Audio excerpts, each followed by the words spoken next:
Bonjour et bienvenue à tous. Nous allons pouvoir continuer notre série de conférences dédiée à la notion de localisme avec Nicolas qui va nous présenter le projet BC Materials qui est une façon de pouvoir exploiter les chantiers, on va dire ça comme ça, pour créer de la matière pour reconstruire Bruxelles. Et pas que, je pense. Je te laisse Merci. y aller. Oui, merci. Bonjour à tout le monde. Je vais prendre le pointeur aussi. Donc voilà, en effet, je suis Nicolas Kuckelbergs et je représente en fait 3 sociétés, BC Architects Studies and Materials. Aujourd'hui, je vais vous parler de la société BC Materials. Donc moi-même, je suis architecte de formation. J'ai fait mes études à Bruxelles et tout au long donc, de mon parcours, à un moment, on a lancé avec trois amis d'études, on a lancé notre cabinet d'architecture, BC Architects and Studies. Et puis là, il y a 2 ans, on a lancé cette spin-off qui s'appelle BC Materials, qui en effet récupère des terres locales pour en faire des matériaux de construction. Dans un concept d'idée circulaire. Mais avant que je vais commencer à expliquer BC Materials, je vais vous montrer une petite vidéo d'un premier projet sur lequel moi et donc mes 3 amis et cofondateurs de BC Architects Studies and Materials, on a pu participer au Burundi pour la construction d'une bibliothèque. On avait juste fini nos études d'architecture, on avait plein d'envie de faire quelque chose de concret, de vraiment construire.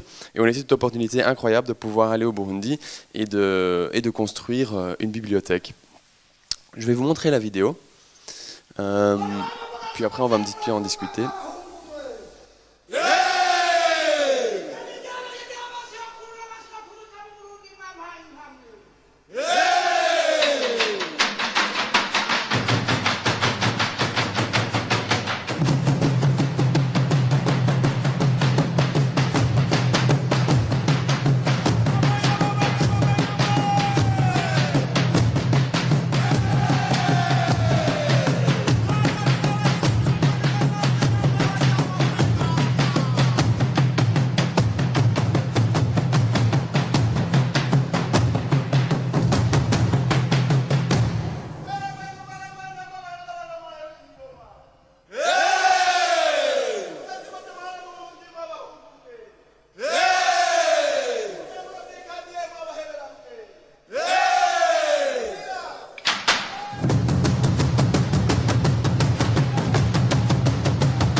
Donc voilà, je crois que ce projet, cette vidéo qui représente en fait la construction de ce projet qui a été fait maintenant il y a plus de 10 ans, eh bien c'est un petit peu, ça écrit la base, on va dire, de ce qu'on a développé comme architecture et maintenant qu'on a développé ici comme expertise de construction en terre crue, qui a fait naître donc BC Materials.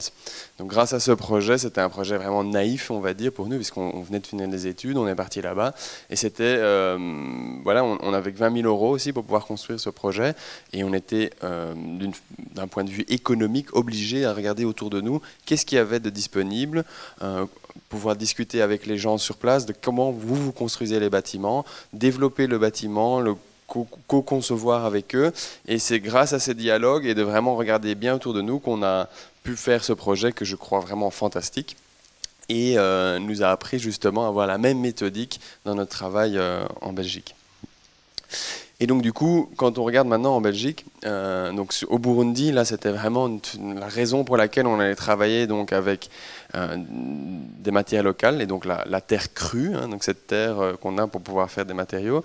C'était plus une raison économique, on va dire, puisque là-bas, vous avez vu dans la vidéo, on nous expliquait qu'un sac de ciment, ça vient de Tanzanie, donc ça coûte tout de même 2-3 fois plus cher que ce qu'on paye ici en Belgique. Donc tout ce qui était importé coûtait cher.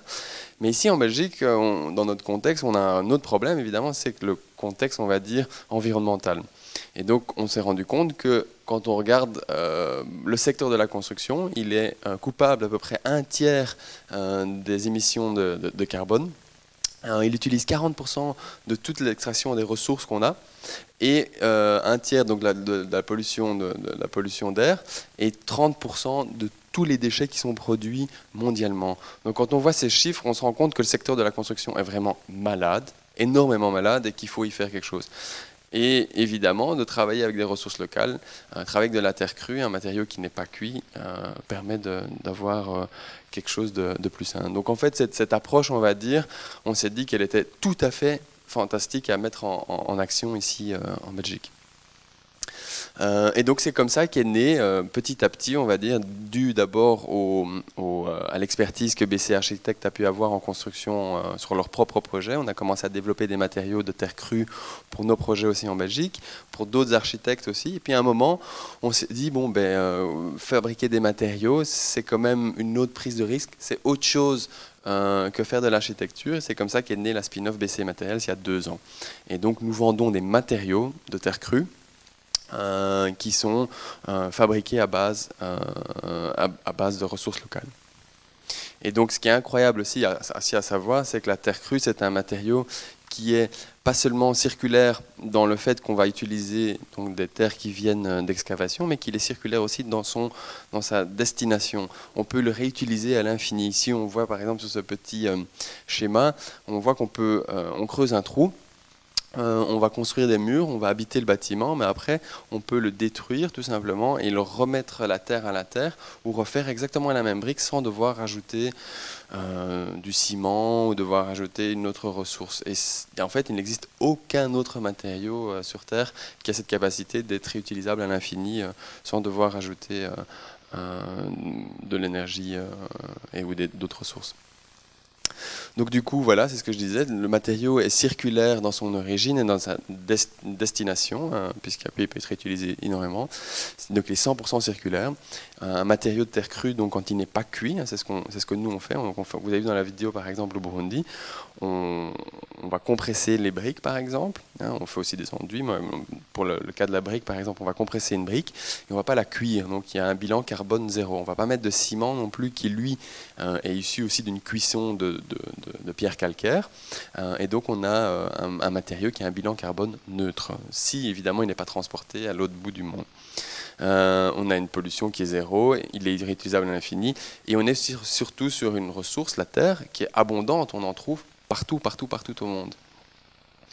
À côté de ça, ce qui est intéressant de construire en terre crue, que ce soit des enduits, des briques, du pisé, je vais montrer ce que c'est après, c'est que il va avoir aussi quelque chose un bienfait aussi pour la santé. Il va pouvoir mitiger justement les radiations électromagnétiques. Il a de très bonnes performances acoustiques par rapport à des matériaux conventionnels.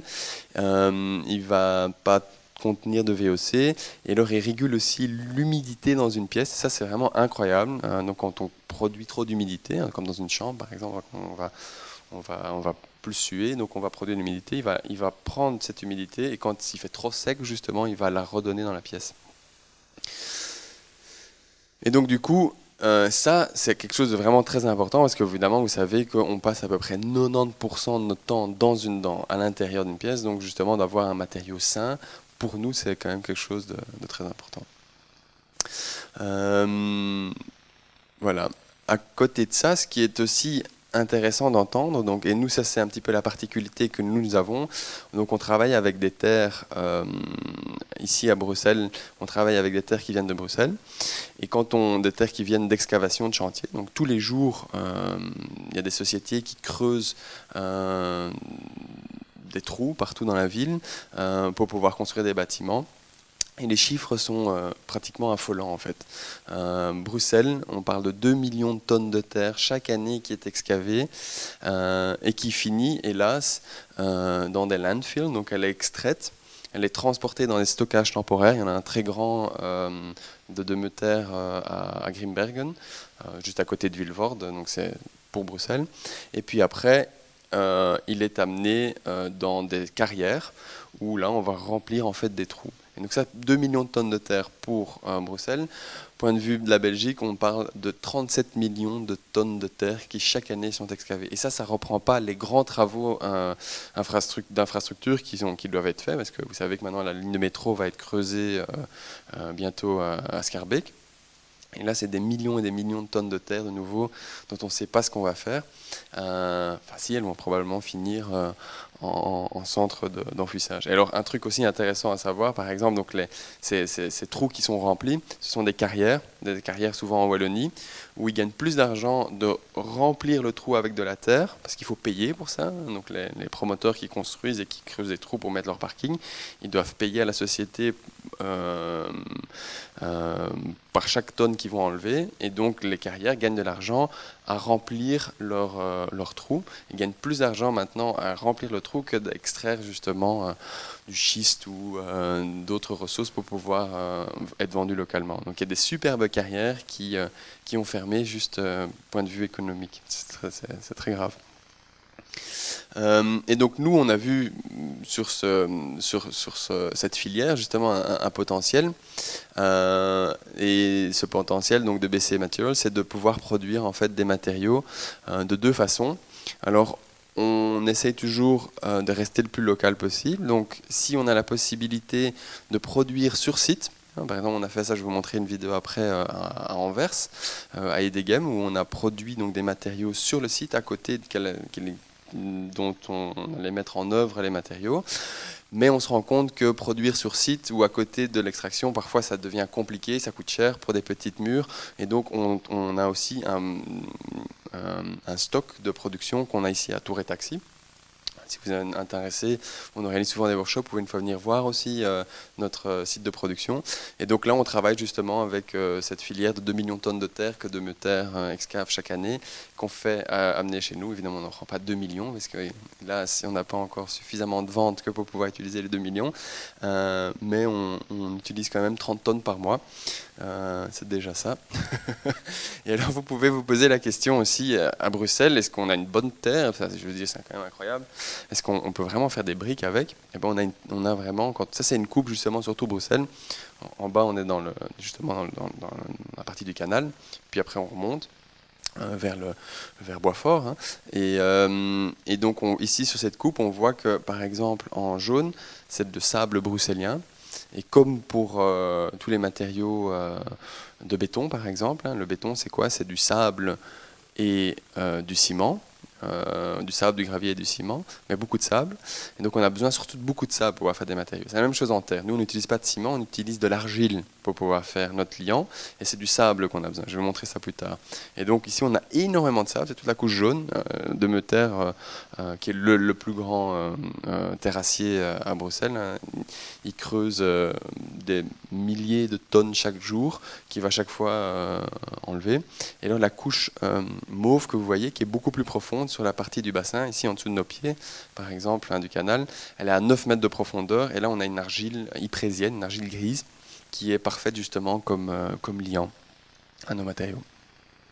Ici, par exemple, vous voyez un chantier à Uccle où justement il sortait ce sable jaune, le brousselien, que probablement vous connaissez parce que dans les maisons mitoyennes, souvent on voit ça quand on enlève l'enduit des murs, on a ce sable jaune qu'on retrouve, c'était le sable de Bruxelles qui était utilisé avec de la chaux, pas avec de l'argile, mais avec de la chaux.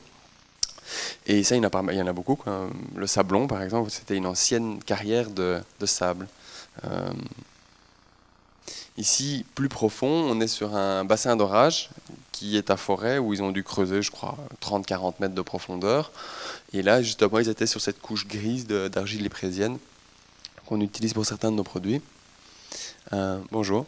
Et alors, dans certains de nos matériaux, les briques par exemple, ou le béton d'argile que nous on appelle le castar, donc le mélange pisé, on a besoin de gravier. Et là, on essaye de travailler le moins possible avec du gravier de rivière, mais on travaille avec du béton concassé de recyclage.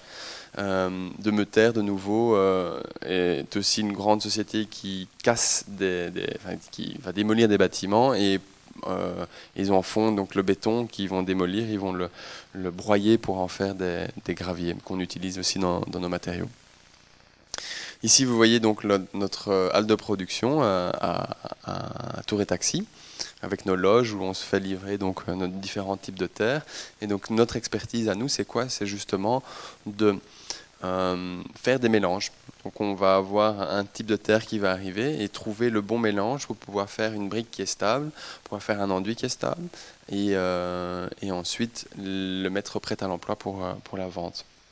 Et donc pour l'instant, ça reste encore une échelle assez artisanale, mais on s'est mis quand même une certaine contrôle de qualité industrielle. Donc on travaille quand même avec des machines qui sont très très performantes, et surtout aussi qui sont déplaçables. Donc on a fait encore ce choix, c'est pour ça qu'on a décidé de ne pas faire une usine, on va dire, qui était fixe à Bruxelles, mais toujours avoir la possibilité d'amener nos machines en fait sur un chantier quelque part d'autre selon la commande que nous aurions.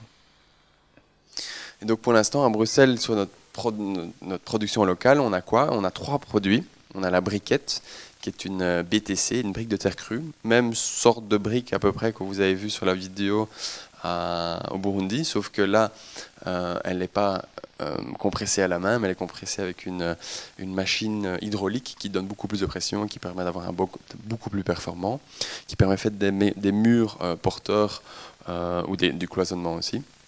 Puis on a le Bruxellaire qui est un enduit de terre crue, ça je voulais en parler plus tard aussi, et le castar qui est une sorte de béton d'argile qu'on appelle la technique du pisé, une technique qui existe depuis très très très longtemps, mais pas en Belgique. Pour ceux qui connaissent un peu le Maroc, on en trouve énormément dans la région du Maroc, près de Ouarzazate. Les anciennes casbahs étaient construites en pisé, donc c'est de la terre battue, on va dire, dans un coffrage.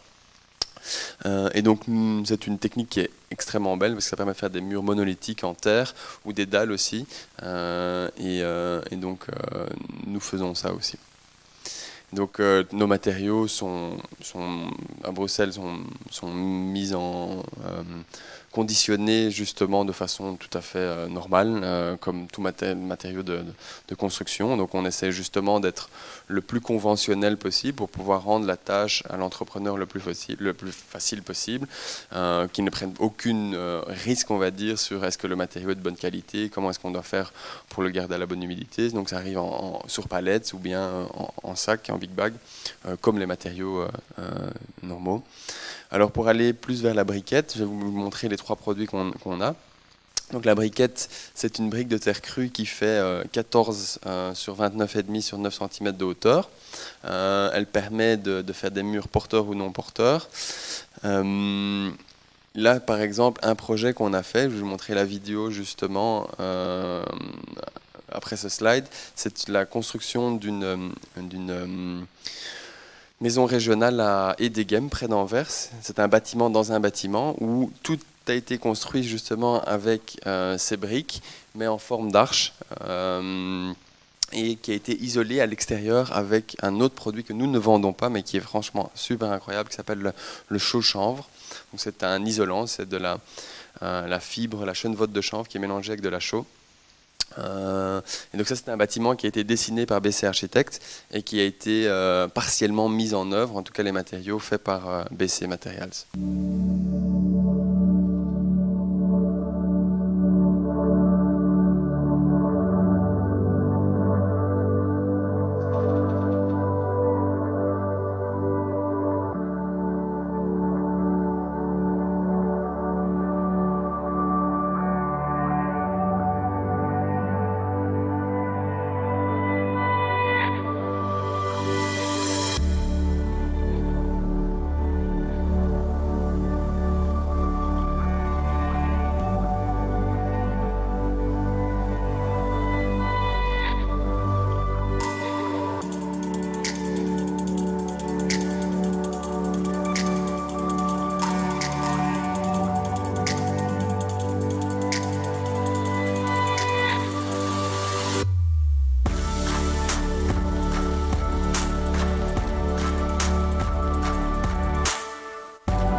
Excusez-moi pour la musique dramatique. Mais donc voilà, oui, ce projet était vraiment très intéressant parce que vous avez peut-être pu remarquer aussi que le setting aussi de la production donc des briques et du chaux-chanvre a été fait en workshop. Pourquoi? Parce que pour l'instant, le problème encore, justement, puisqu'on est sur une échelle qui est assez artisanale encore sur cette production, et ça rend aussi la beauté justement de la construction, je crois. Fait justement la main-d'œuvre va faire en sorte que ça coûte cher. Et donc, on travaille souvent de façon participative en workshop. Où donc là, pour le fait, on a eu des jeunes architectes qui sont venus aider sur la production des blocs. Donc, nous aider. Et en même temps, nous, on leur apprenait la construction interne. Donc, on avait des conférences pour les former justement sur la construction en terre crue ou en chaux chanvre. Donc oui, pour revenir un petit peu sur les blocs, donc là vous avez vu la vidéo justement de la production de blocs sur site, mais évidemment à Bruxelles nous produisons aussi donc des blocs que nous vendons avec les terres de Bruxelles, avec la même machine et le même processus de terre compressée. Puis après on a le bruxellaire. Donc le bruxellaire c'est quoi? C'est un petit peu c'est un enduit de terre, donc c'est comme ça va être comparable à un enduit par exemple typique qu'on a en plâtre, sauf qu'ici on est sur un enduit qui ne contient pas de gypse à l'intérieur, pas de plâtre, mais juste de l'argile et du sable pour pouvoir faire la liaison. Quel est l'intérêt par rapport à un enduit justement au plâtre? C'est qu'on est sur un matériau qui peut être de nouveau réutilisable à l'infini, pas avec du plâtre, qui nous demande zéro cuisson de toute façon aussi, parce que pour pouvoir faire du plâtre, il faut faire une cuisson qui est moins haute que pour du ciment, mais quand même assez haute. Et c'est surtout, oui, ça crée aucun déchet en fait. Et ça régule l'humidité, ce qu'un enduit au plâtre ne peut pas faire. Et donc, avec ce sable bruxellien de Bruxelles, on fait ces enduits qui est applicable comme un enduit au plâtre. C'est un petit peu différent dans la mise en œuvre. Donc, mais quelqu'un qui est habitué à faire des enduits au plâtre va très rapidement comprendre comment faire des enduits à la terre. Donc nous vendons ces enduits de terre dans 4 couleurs. On a un rouge, un blanc, un brun et un gris, sachant que le brun est le plus circulaire parce qu'il contient le plus de ressources locales. Et les autres couleurs on a dû rajouter des argiles qui sont toujours locales de Belgique, mais qui ne viennent pas de chantier, puisque hélas on n'a pas des argiles blanches à Bruxelles. Et donc voilà, ça nous permet de faire des intérieurs. Ce qui est génial aussi évidemment avec un enduit de terre, c'est qu'on ne doit pas mettre de peinture. Donc on a directement l'application et la couleur terminée. Après, si maintenant vous voulez vraiment peindre, c'est faisable. Il faut peindre alors de préférence avec une peinture naturelle qui va respirer aussi. Mais ce n'est pas nécessaire. Ici, par exemple, dans notre showroom, là, c'était justement dans ma propre maison, dans ma chambre. Il fallait quand même faire un premier test, donc on l'a fait dans toute ma maison, évidemment. Et mais ça s'est très bien passé et je suis très content. Ici dans le showroom, on a travaillé avec le gris et ça donne aussi un aspect qui est assez joli aussi. Si vous venez un jour à Tour & Taxi, vous pouvez venir voir notre showroom et comme ça vous voyez les enduits. Après, à côté de ça, on est en train de faire des tests aussi pour créer des nouveaux enduits. On a un enduit acoustique aussi qui est beaucoup plus acoustique. Comme vous voyez ça, ce qui est sur le plafond ici, c'est de la mousse de polyuréthane, c'est tout ce qu'il y a de pire. Mais acoustiquement, ça marche bien, donc on est obligé de le faire parce que vous voyez, sinon ça résonnerait trop fort à l'intérieur. Et nos enduits de terre, comme ils sont assez rugueux, ils sont 4 fois mieux qu'un enduit au plâtre point de vue réverbération acoustique. Mais ici, vous voyez, il fallait même un enduit au plâtre ou un enduit de terre ne serait pas suffisant. Il faut faire un enduit qui est vraiment rugueux. Et donc nous, on a décidé d'essayer de faire ça aussi de façon avec nos terres donc de Bruxelles. Et là, à U-Square, U-Place, on a fait un test pour pouvoir après enduire tout le reste des casernes avec cet enduit acoustique qui contient de l'argile et du sable de Bruxelles, mais mélangé avec comment on dit, cork, du liège, des granulats de liège. Et après, on a fait les tests à l'intérieur. Donc, il y a un bureau d'études qui a fait les tests à l'intérieur de la pièce avant pour voir la réverbération. Et puis, après avoir appliqué l'enduit. Et vous l'avez vu, là, il est sur toute la hauteur, mais on a fait une espèce de lambrisé avec l'enduit blanc parce que sinon, c'était quand même assez rugueux pour avoir ça partout dans la pièce. Et donc pour nous c'est important, donc du coup comme on a on a une production qui est assez artisanale, mais d'avoir quand même une qualité industrielle, parce qu'on doit pouvoir être crédible, parce que pour l'instant qui est notre, je vais pas dire ennemi, mais contre qui on doit se battre, et ben on doit se battre contre les lobbies de la construction, les grosses boîtes qui font des matériaux pas chers. Et donc pour nous c'est important d'être vraiment crédible. Donc il n'existe pas encore de normes belges pour les matériaux en terre crue, mais il existe une norme allemande pour les briques et pour le mortier des briques et pour les enduits. Et donc on suit cette norme allemande. Et donc voilà, tout le monde fait confiance à une bonne Mercedes. Voilà, donc on suit cette norme, et en entre-temps on travaille avec le CSTC pour pouvoir traduire cette norme vers la Belgique.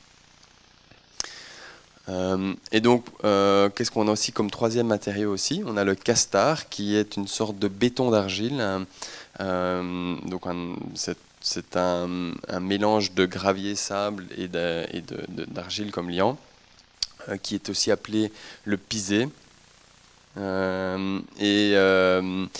Comment est-ce que c'est mis en œuvre? Eh ben, en fait, c'est de la terre qui est couche par couche remplie dans un coffrage et qui va être damée pour pouvoir ainsi créer un mur monolithique. Donc c'est pas comme avec des briques où on va maçonner et créer un mur. Ici, on va d'abord créer un coffrage qui a la forme du mur qu'on veut avoir, et puis après, on va monter petit à petit.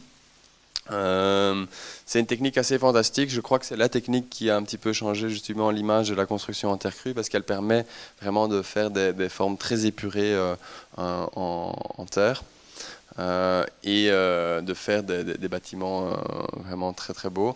Ici on a eu l'occasion de travailler avec De Gouden Lineal, qui est une agence d'architecture au Limbourg, pour construire un belvédère. Et donc là, on a travaillé justement avec les terres qui venaient des alentours, des graviers, parce qu'il y avait beaucoup de graviers près de la Meuse, et faire le mélange. Et le mélange a été produit sur place pour pouvoir construire ce belvédère, qui est accès au public. Si vous voulez une fois aller voir, ça vaut la peine. Ça s'appelle Negenhoort. Ça, c'est l'endroit où se trouve ce belvédère. Et puis on a eu l'occasion aussi de travailler avec un autre architecte assez intéressant pour sa propre maison, qui voulait avoir un mur en pisé le plus haut du monde, à 15 mètres et demi de hauteur. On lui a dit challenge accepted, et voilà, on a développé. C'était vraiment un travail très très ardu justement avec l'ingénieur stabilité pour pouvoir prouver que ce mur allait tenir, parce que 15 mètres de hauteur c'est quand même déjà assez haut, et puis on a quand même 5 étages qui s'accrochent dessus.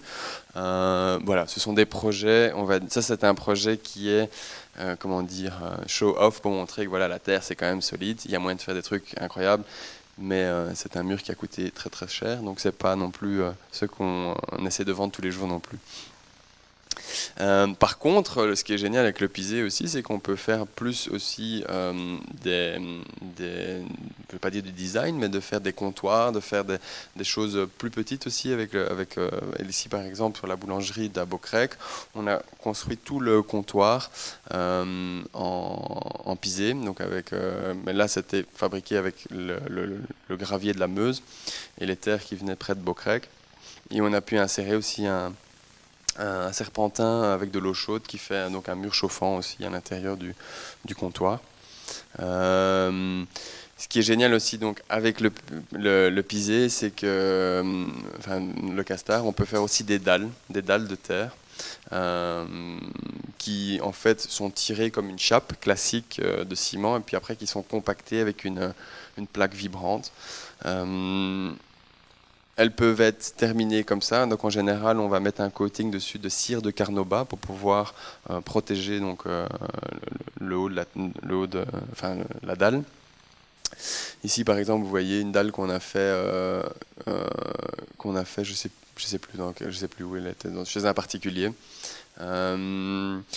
Mais ce qui est aussi moyen de faire, c'est d'avoir aussi un aspect terrazzo, donc de poncer aussi la dalle. Donc ça se fait une fois qu'elle a été mise en œuvre, elle va être poncée directement.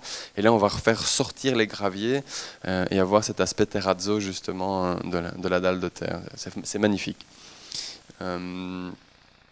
Et donc, ce qu'on a aussi fait avec nos matériaux, on a commencé aussi à faire quelques collaborations avec des designers pour pouvoir fabriquer des mobiliers aussi avec le Castar. C'est tout à fait faisable. Ici, on est sur une petite table d'appoint qui a été vendue par le Sabato, mais qui a été dessinée avec des workshoppers de l'année passée.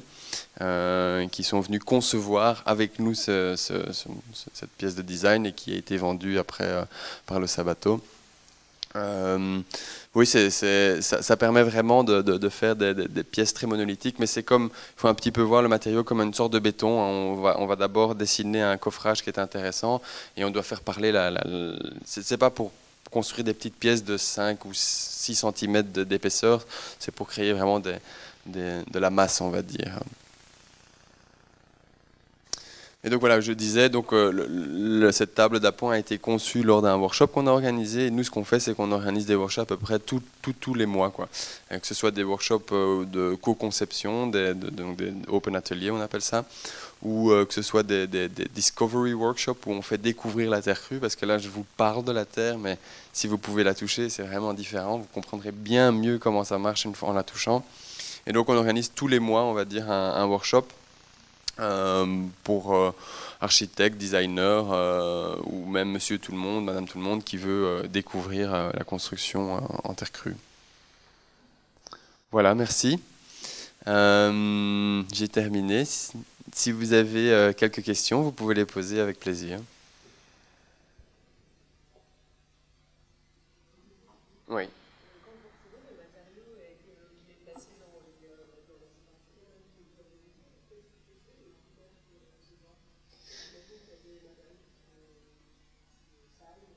Ouais. Oui, ok. En effet, donc la question était quand on se fait livrer, on va dire, les terres dans nos loges, quels sont les critères justement de qualité par rapport à savoir quelles terres on va utiliser, lesquelles on ne va pas utiliser. Donc du coup, ce sont les terres qu'on se fait livrer doivent répondre donc à des normes de pollution, c'est super important. Mais heureusement, à Bruxelles, et je crois dans toutes les villes c'est comme ça, pour pouvoir creuser un trou, pour pouvoir faire un parking, il faut faire analyser cette terre en amont sur la pollution des terres.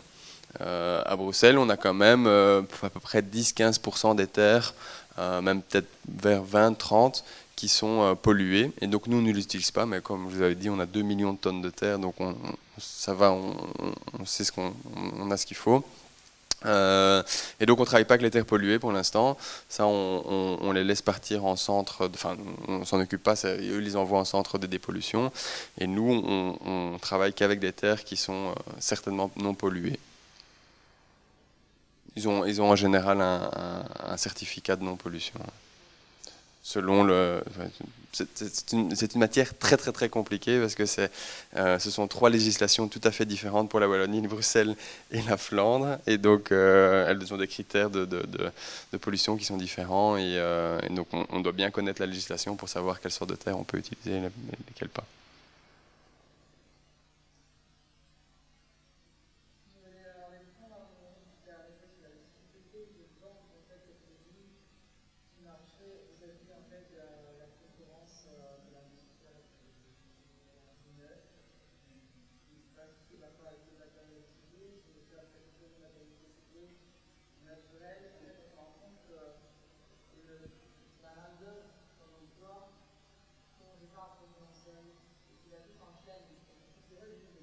Mhm.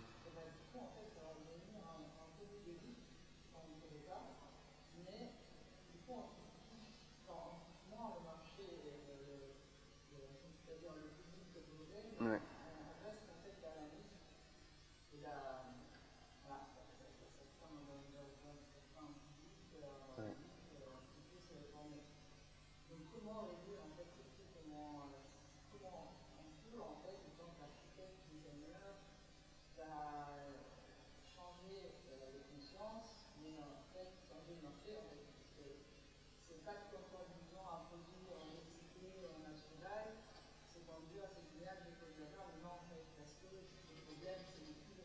Ouais.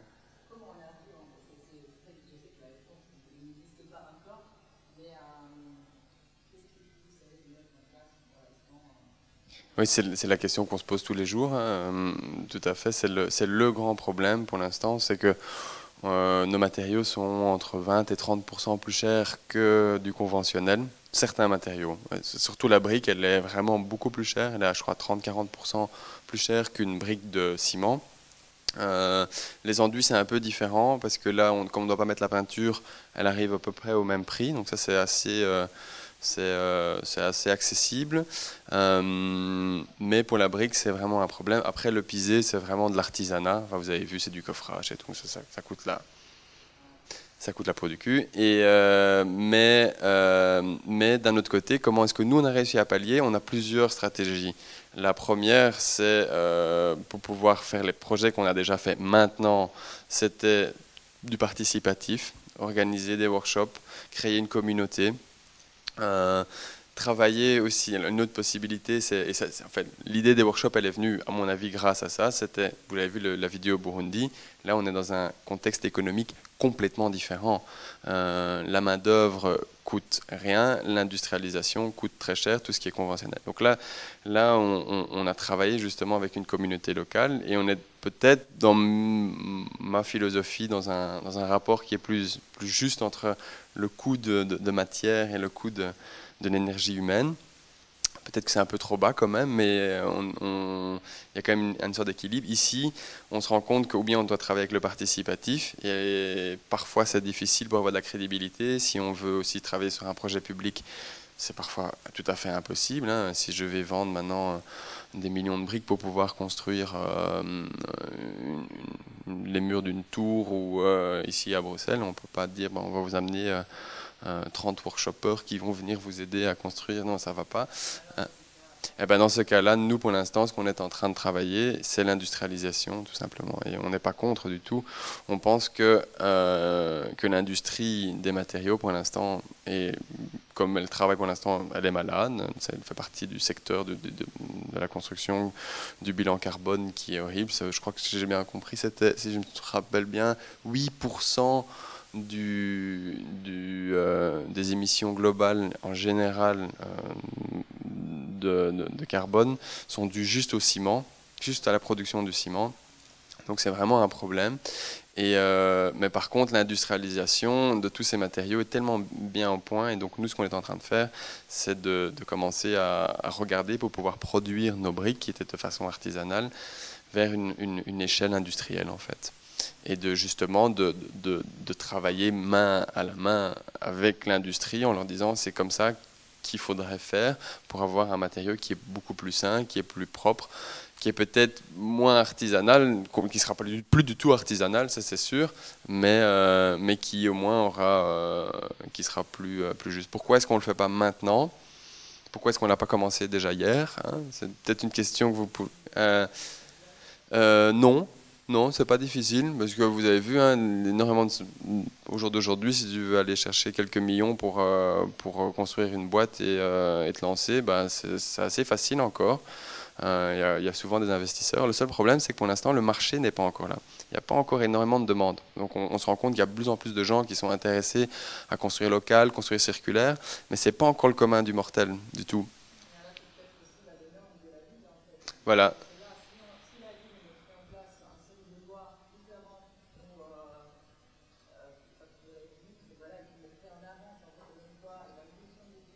Taxe carbone, non, il y a plein de choses qui doivent se mettre en place. Et moi, je suis conscient que c'est le futur, hein, c'est aussi simple que ça, nos matériaux.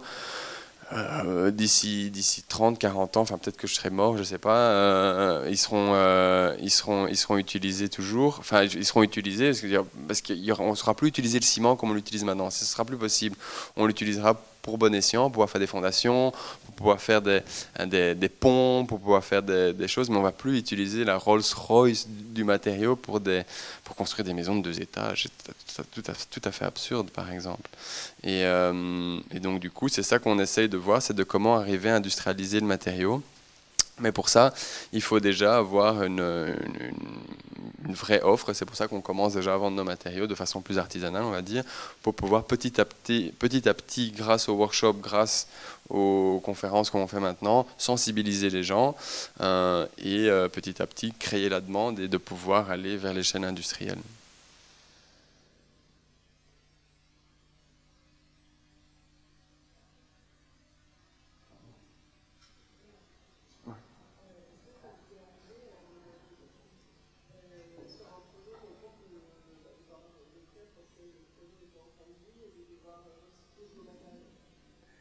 Non, pas encore. Moi, j'aimerais bien. Non, non, c'est pas vrai. C'est pas vrai. Si, si, on l'a eu. Le mur là de 15 mètres et demi de hauteur. euh, Après 5 mètres de hauteur, il est tombé en fait. Donc tout le monde a eu très peur. On pensait qu'on avait fait des bêtises ou qu'en tout cas quelqu'un avait fait des bêtises.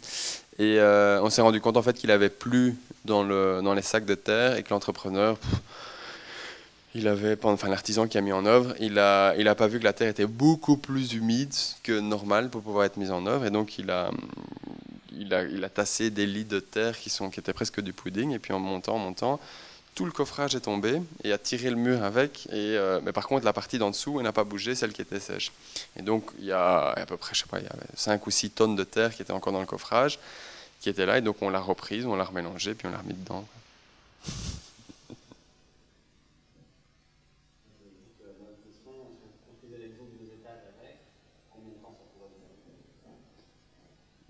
Combien de temps tu veux dire de mise en œuvre ou de... Non, parce que dans le premier graphique, par exemple, Oui, là on voit la maison qui disparaît, ouais, qui en ruine. ouais. C'est parce que ça a une durée de vie quand même moins. Non, non, c'est pas ça, c'est pas la durée de vie. En fait, c'est c'est un matériau qui doit être bien détaillé. En fait, c'est vrai qu'il est plus sensible à l'eau qu'une brique cuite ou une brique de ciment. Mais ce qu'on dit en construction en terre crue, on dit un bon chapeau et des bonnes bottes. Il faut bien protéger justement la tête du bâtiment et les fondations. C'est pour ça que nous, nos briques, en général, on essaie de les vendre plus en matériaux intérieurs, que ce soit porteur. Mais bon, au final, on construit toujours comme ça. Il n'y a plus personne qui construit une maison où les briques porteuses sont visibles à l'extérieur. C'est pas possible. Sinon, on a des ponts thermiques. Mais donc, du coup, voilà, il faut bien protéger en fait la maison, un bon chapeau et des bonnes bottes, et de pouvoir faire en sorte qu'il n'y ait pas d'infiltration d'eau. Et il y a des exemples, enfin si vous voulez avoir des exemples, ben, il suffit d'aller faire une balade par exemple à Beaucrec où il y a des maisons qui ont été construites, enfin qui étaient reconstruites, mais qui étaient là depuis des centaines d'années. Dans le Nord-Isère par exemple, on a encore des anciennes granges qui sont construites en pisé, qui sont là depuis 300-400 ans. Vous allez au Maroc, vous allez voir des bâtiments, des cases-basses qui sont là depuis 700 ans.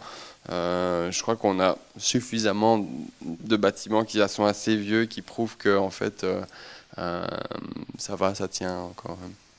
Mais ce que j'aimerais bien rajouter aussi là-dessus, c'est que je crois que le futur, ce ne sont pas nos matériaux de la construction, mais c'est justement d'avoir des réflexions intelligentes, d'utiliser les bons matériaux pour les bonnes essences. Donc par exemple des combinaisons terre-bois, bois, chanvre, structure en béton par exemple, remplissage en terre, mais avoir des structures qui sont flexibles, qui peuvent permettre justement de changer de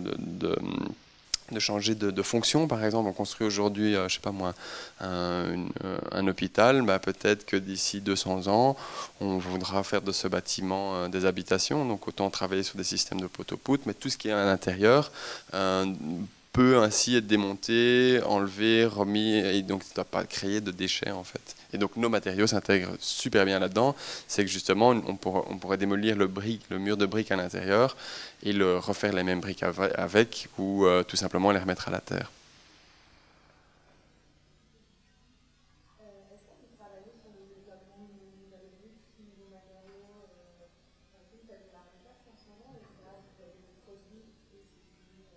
Non, pour l'instant, on fait plus de recherche que produire nos propres matériaux. Donc, c'est ce qu'on aime le plus faire, on va dire, mais c'est pour l'instant, c'est le cas. Donc, en fait, on a plusieurs projets un peu partout.